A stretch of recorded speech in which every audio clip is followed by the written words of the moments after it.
Siempre busco que lo que yo haga, independiente de la escala o el cliente, tenga una narrativa de impacto de alguna manera, social, ambiental, patrimonial.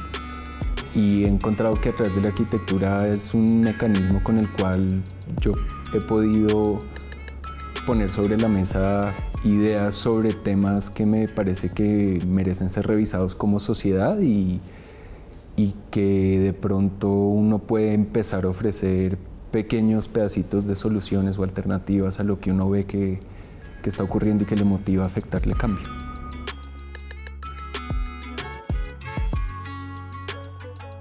En ese entonces no había mucha gente buscando cómo ser arquitecto que afecta a sociedades, como que la academia la teníamos un poco más clara desde el punto de vista de arquitecto que hace arquitectura. No había un guión, no había un paso a paso, tocaba tener voluntad y mandarse. Resolver el día a día no era nada más que sentarse a dialogar y ver uno cómo podía aportar. Y me dediqué a viajar por Colombia varios años con un grupo de arquitectos y economistas, ingenieros, haciendo centros de desarrollo infantil por las zonas donde había mayores niveles de pobreza y primera infancia, donde se cruzaban esos dos datos, donde había esos picos. Aprendí mucho también de temas de logística, porque yo nunca había construido en la ruralidad de un país de bajos ingresos. Aprender que trabajar con mano de obra local no es un objetivo, sino una obligación. Aprender que trabajar con materiales locales es la única opción de desarrollar estos proyectos. Y aprender que hacer arquitectura sostenible en realidad no es un objetivo, sino una obligación que te pone en este tipo de proyectos. Tienes que desarrollar tu pensamiento de diseñador alrededor de la idea que el proyecto no va a cumplir con lo que te enseñaron en la facultad y el lugar a donde estás no te va a ofrecer las condiciones con las que tú arrancas a pensar un proyecto, sino que este proyecto tiene que funcionar bien sin aire acondicionado. Este proyecto tiene que funcionar bien sin acueducto. Este proyecto tiene que funcionar bien sin electricidad, y acaban siendo proyectos que cumplen con todos los requisitos de la arquitectura bioclimática sin que sea necesariamente el objetivo. Entonces, yo siempre he dicho que lo que aprendí fue cómo construir lógicamente verde, no obligatoriamente verde. Mis papás pues tienen una bodega acá en la zona industrial de toda la vida, hace 30 años. El negocio dejó de ser muy bueno y teníamos la bodega medio dormida. Entonces yo le propuse a mi papá que me dejara convertir las oficinas del primer piso en un local comercial para buscar alquilarlo y ojalá tener un ingreso para la familia.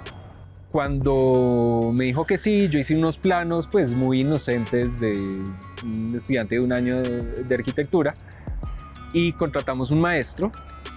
Pero entonces mi acuerdo con el maestro fue que yo iba a ser su ayudante, porque yo quería aprender a poner ladrillos, a entender cuánto pesa una bolsa de cemento, como todo el quehacer de la arquitectura que no es necesariamente lo que está en los libros.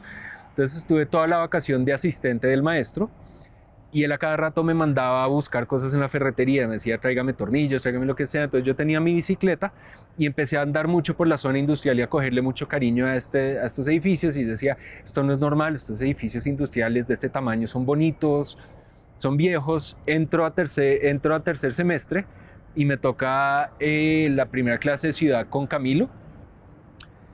Y Camilo nos da todo el tema de Karl Brunner, de Le Corbusier, del plan piloto, y descubro que la razón de ser de esta zona y estas bodegas pues tiene mucho que ver con justamente los planes que hicieron estos grandes pensadores y arquitectos para Bogotá.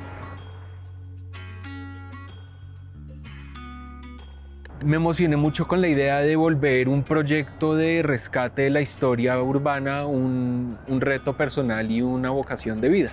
Y por eso llamé mi oficina Zona Industrial Taller de Arquitectura.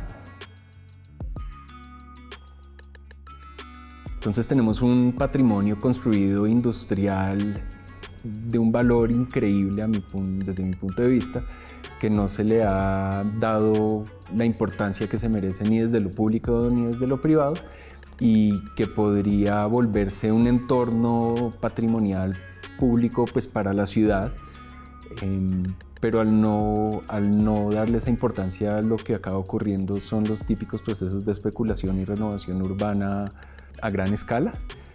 Y hace 6 años decidí que yo quería que Bogotá se enterara que tenía este legado industrial histórico a partir de habitarlo, resignificarlo, estudiarlo, investigarlo, ponerlo en evidencia.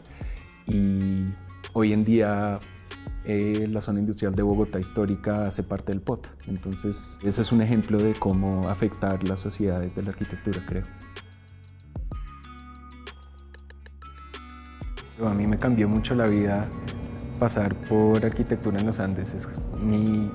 Por más de que hice una maestría en Harvard y pues, he tenido la posibilidad de trabajar en muchos lugares, a mí sí mi gran formación fue los Andes y yo quiero mucho a la facultad. Yo no me imagino mucho cómo va a ser mi futuro. Yo estoy muy enfocado en trabajar en lo que estoy haciendo y hacerlo muy bien. Me he dado cuenta que las oportunidades que he encontrado en la vida son mucho más interesantes que las que me imaginaba. Entonces, en el fondo, yo lo único que siempre busco, como les decía antes, es tener una misión clara, tener un objetivo en términos de por qué estoy haciendo esto.